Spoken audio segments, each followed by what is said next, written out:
முன்னாடிலாம் நான் எண்ணெய் காய்ச்சி தான் தொடச்சிட்ருப்பேன். இப்போ கொஞ்ச நாளா எண்ணெய் காய்ச்ச முடியாதனால ரொம்ப முடி கொட்ட ஆரம்பிச்சிருச்சு. பாடியிலயும் ஹீட்டு குறைஞ்ச மாதிரியே இல்ல. தலை ரொம்ப வலிக்க ஆரம்பிச்சிருச்சு. சரி இனியாவது எண்ணெய் காய்ச்சி துடைக்கலாம் அப்படின்னு சொல்லி தான் எல்லா பொருளுமே வாங்கி வச்சிருந்தேன். இந்த செம்பருத்தி பூ, செம்பருத்தி இலை, கரிசலாங்கண்ணி இலையெல்லாம் நேத்தே பறிச்சு வச்சுட்டேன். எண்ணெய் நைட்டு காய்ச்சிடலான்னு.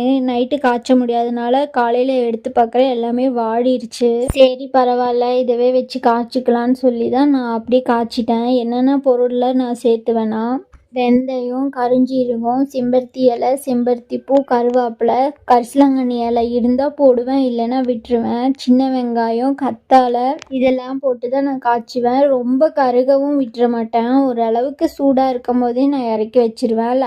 ஒரு நைட்டு ஃபுல்லாக விட்டுட்டு தான் மறுநாள் நான் வடிகட்டி எடுத்து வச்சுப்பேன். இதெல்லாம் பண்ணாதான் முடி வளருமான்னு கேட்டால் எனக்கு தெரியாது. நம்ம உடம்புல பாடி ஹீட் கம்மியாக இருந்தாலே முடி நல்லா வளரும்.